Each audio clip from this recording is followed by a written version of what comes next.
October 14th, 1943. 11:23 hours. 25,000 feet above Schweinfurt, Germany. Oberleutnant Wilhelm Balthasar eased his Focke-Wulf 190 into position behind a lone American bomber drifting at the edge of its formation. The B-17 seemed to float in the thin autumn air, silver fuselage gleaming beneath a flawless blue sky. Through his oxygen mask, Balthasar smiled. Daylight bombers. Flying fortresses. The Americans were repeating the same mistake the British had already paid for, sending heavy aircraft into enemy skies and believing guns alone would protect them. He pushed the nose down and rolled into a steep dive, airspeed climbing past 400 miles per hour. Among Luftwaffe pilots, the Americans' bombers had earned an unflattering nickname, Wehrmotorige Zielscheiben, four-engine targets. For months, German fighters had shredded unescorted bombers with ruthless efficiency. Armor cracked, crews burned, defensive fire failed. Courage didn't matter when a bomber lumbered along at barely 200 miles per hour while fighters attacked at double that speed. Then Balthasar noticed movement beneath the aircraft. A clear sphere rotated smoothly under the bomber's belly. Plexiglass caught the sun. Inside the cramped globe, a human figure curled impossibly tight, tracking him. The ball turret gunner. Balthasar had heard stories. He dismissed them. At 800 meters, he thumbed his weapons. At 600, the underside of the bomber erupted. Twin streams of .50 caliber fire slashed upward in a continuous torrent. This wasn't the cautious, broken fire German pilots expected. It was relentless, predictive. The bullets seemed to arrive where Balthasar would be, not where he was. His fighter shuddered as rounds punched through the wings. Oil sprayed across the canopy. The engine faltered, screamed, and lost power. He broke away instinctively, diving hard, smoke trailing behind him. As he fought for control, he saw the rest of his staffel make their runs. One after another, they flew into the same storm of fire. Multiple ball turrets swung in unison. Interlocking cones of lead overlapped, turning the bomber formation into a killing zone. The attackers were no longer hunters. They were targets. This was not what the Luftwaffe had been promised. German intelligence had assured fighter units that American bombers would behave like the RAF, isolated, fragile, vulnerable in daylight. Fighters were faster. Fighters were superior. The math was obvious. But the Americans had rewritten the equation. The B-17 Flying Fortress was not just an aircraft. It was a system, designed, manufactured, and deployed with industrial precision. At its heart was the Sperry ball turret, a marvel of compressed engineering barely 44 inches in diameter. Inside it, young men, often barely out of school, curled around twin Browning machine guns, aiming with foot pedals, shoulders hunched, knees pulled tight to their chests. Below them stretched 5 miles of empty air. Around them, temperatures dropped to 60 below zero. Andy Rooney, flying as a wartime reporter with the 8th Air Force, wrote that the ball turret gunner had the most terrifying job of all. Hanging beneath the aircraft, exposed and isolated, he stood between German fighters and the bombers' fuel tanks. The Luftwaffe knew it. That was why they came from below. The turret's numbers were brutal. Full rotation, nearly vertical coverage, 20 rounds per second, each bullet capable of tearing through a fighter's frame at combat range. When bombers held formation, their fields of fire overlapped into a seamless lattice of death. German aces noticed. By late 1943, Luftwaffe commanders reported that attacks from below had become suicidal. Ball turret gunners opened fire at maximum range and never stopped. Fighters entering that space rarely escaped intact. And still, the gunners paid the price. The ball turret had the highest casualty rate of any bomber position. If an aircraft was damaged, the turret had to be rotated precisely to allow escape. Electrical failure or battle damage could trap the gunner inside. Many flew without parachutes because there was simply no room to wear them. Cold was constant. Hands froze to metal. Breath iced inside oxygen masks. Missions lasted 8, sometimes 10 hours, curled inside a sphere barely larger than a phone booth. Some men endured it. Others broke. Yet they kept climbing in. Behind them stood an industrial machine the Luftwaffe could not match. American factories produced bombers by the thousands. Seattle alone rolled out dozens of B-17s every day, each one assembled from over 1 million parts.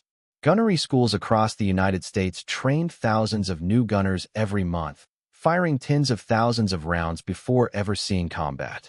Germany, by contrast, was bleeding experience. Pilot training was cut from years to months. Fuel shortages limited flight hours. Replacement pilots arrived with fewer than 100 hours in the cockpit. Veterans watched them take off knowing many would never return. The attrition mathematics were merciless. Each German fighter lost represented weeks of production and an irreplaceable pilot. Each American bomber lost was replaced, often before the wreckage hit the ground. By August 1943, the raids on Schweinfurt and Regensburg confirmed what many Luftwaffe leaders already feared. American formations could not be broken. Fighters died faster than they could be trained. The fortress had become exactly what its name promised. Suspended beneath it, inside glass and aluminum, the ball turret gunner had become something else entirely. Not heroic, not glorious, but necessary. And together, hundreds of them turned the sky itself into a calculation Germany could never solve. By late 1943, the Luftwaffe understood the truth it had tried to deny. What had once been a sky ruled by hunters had become an airspace filled with fortifications. American bomber formations no longer shattered under pressure. They absorbed attacks, endured losses, and kept moving forward. Each aircraft bound to the next by geometry, discipline, and firepower. German aces felt the shift immediately. Pilots who once sliced through bomber streams with confidence now hesitated before committing to an attack. The overlapping arcs of fire from ball turrets and waist guns created what Luftwaffe veterans would later call a death blossom, a zone where multiple gunners converged on a single fighter at once. Entering that space meant flying through a storm of steel. Those who survived learned new tactics, desperate ones. Heavy cannon replaced speed. The 30 million Malawian Quachas 108 could destroy a B-17 with just a handful of hits, but its range forced pilots to linger under defensive fire longer than ever before. Head-on attacks followed. 12 o'clock approaches at closing speeds over 600 miles per hour.